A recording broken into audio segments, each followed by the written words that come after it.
Markets. Speaking of, we begin with our top story. Stocks looking to snap a 4-day losing streak following Friday's payrolls report. Jim Bianco of Bianco Research is not buying the gloom. I'm a no-lander. I still do not see a broad slowdown in the economy. The labour market is showing signs of cooling, but these may be measurement problems. Jim joins us now for more. So, Jim, let's go to the bond market first. Why is everyone bullish bonds, given what you just said? Because the Fed's going to cut rates and they're going to lower financing costs. And we're having a debate between 25 and 50 basis points. And I might add, too, when you said everyone's bullish bonds, if you look at most of the surveys, whether you're talking about the BofA Global Fund Manager Survey or the Commitment of Traders Report, we've got some record bullishness across the board in the bond market. So everybody's positioned for a continued fall in interest rates. And usually when they get that extreme, you're very close to the end of the move. So, Jim, you said there's measurement problems. Can you walk me through what you meant by that? Remember that when we do the survey, when we do payrolls and we look at employment in the United States, we do surveys, and those surveys are adjusted by population growth. The population growth in the United States has exploded higher in the last 3 years or so because of migration. We've gone from about a 0.2% population growth in 2020 to 1.1% population growth, and that's a gigantic move for that. And so all these surveys are being adjusted by population growth. And you have to ask the question as to whether or not we're actually measuring it correctly. If we had stable population, the answer would probably be yes. But under this flux of population that we've seen, there's a lot of questions. And I think it really comes down to more on the household survey, where the unemployment rate is measured, less so on the payroll survey. You're speaking in tandem with Patriot over at Apollo, Torsten Slok, who put out research over the weekend pointing to just response rates declining, that the current population survey has gone from about a 90% response rate in 2012 to about a 70% response rate today. I'm just wondering, Jim, what gives you confidence that the lack of clarity that we're getting speaks to bullishness and not bearishness in the labor market? Because when you look beyond the labor market, and let's take a look at consumption or retail sales has beaten the Wall Street estimate 25 of the last 31 months. And the consumption numbers are very strong, especially where they were pre-pandemic. And so what that says is that there's a lot of spending going on in this economy. Well, what's the big driver of spending is income. That must mean that there's a lot of jobs out there. People have a lot of income. Yes, the savings rate has been falling, and that can explain some of it, but not all of it. And I think what it does do is it masks the payroll report and the household survey are masking the jobs that are created that you actually are seeing in like the retail sales and the consumption numbers because of how high and strong they are.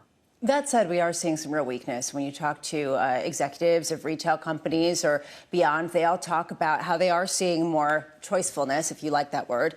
I think it's a little confusing, but that people are being more discerning in how much money they spend. Where do you place that in this trajectory of no landingness that you see? Well, the economy, when it grows, if you look historically at all of the cycles, to use a statistical term, it has a wide standard deviation. So it might grow at 2.5%, but you'll have quarters in there where it might grow less than 1 and quarters that it grows more than 3. And I think what we're seeing with that discrimination among consumers, and especially don't forget that it's an election season too, and that has a big effect on them, that we're seeing probably more of that normal noise that you would see around an economy that is growing near or at potential. Yeah, we had some quarters late last year when we were growing at 3 or 4%. We had a very weak first quarter this year. We're looking at low 2s probably for the third quarter on GDP growth. So that's kind of in the normal range of things you would see with the economy. But add it all up, average it out, and it does look like an economy that is not at risk of recession at this point. What's the biggest catalyst, though, that could have you maybe back off this no landing scenario? Probably if the inflation rate were to continue to move lower. Now, I'm going to, for argument's sake here, I'm going to use a year-over-year CPI. In June of 23, it was 3%. And everybody said we're on the last mile. Well, now it's 2.9. It's taken 14 months to go from 3% to 2.9, and it did make a move towards 3.7% in the middle. There hasn't been much progress in terms of inflation moving lower. If you look at like Cleveland Fed median CPI, or you look at the Dallas Trim mean PCE numbers, these I think are better core measures of inflation than ex-food and energy. Those numbers have kind of stalled out too at very high levels. if the economy is really slowing, we should see the inflation numbers continue to move lower. And we haven't. We've seen them settle out at a late rate well above where the Fed wants, and we just assume that they're going to move lower. So if they do start to move lower, then I would start to say, then there is some broad-based weakness. So you have concern that potentially, or do you have concern that a rate cut would mean somewhat, potentially, reacceleration of inflation? Yeah, that's my biggest concern. I'm in the camp that the new inflation rate is somewhere between 3 and 4%. And I might add, that's exactly what it's been for, as I mentioned before, the last 14 months or so, between 3 and 4%.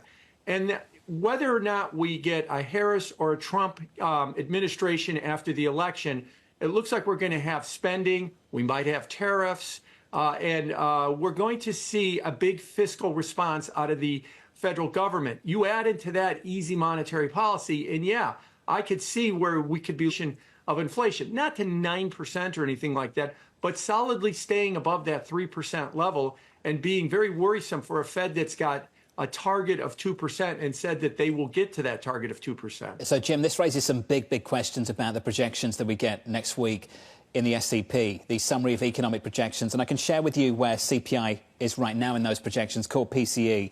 2.8% for 24, 2.3 for 25, 2% for 26. Can you share with us where you think that will be come next Wednesday and how high they'll be revised up by the time we get to 2025?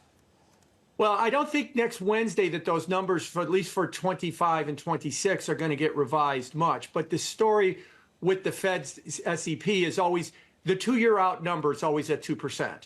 And then as that 2-year number becomes 1 year and 6 months, they start to revise it higher.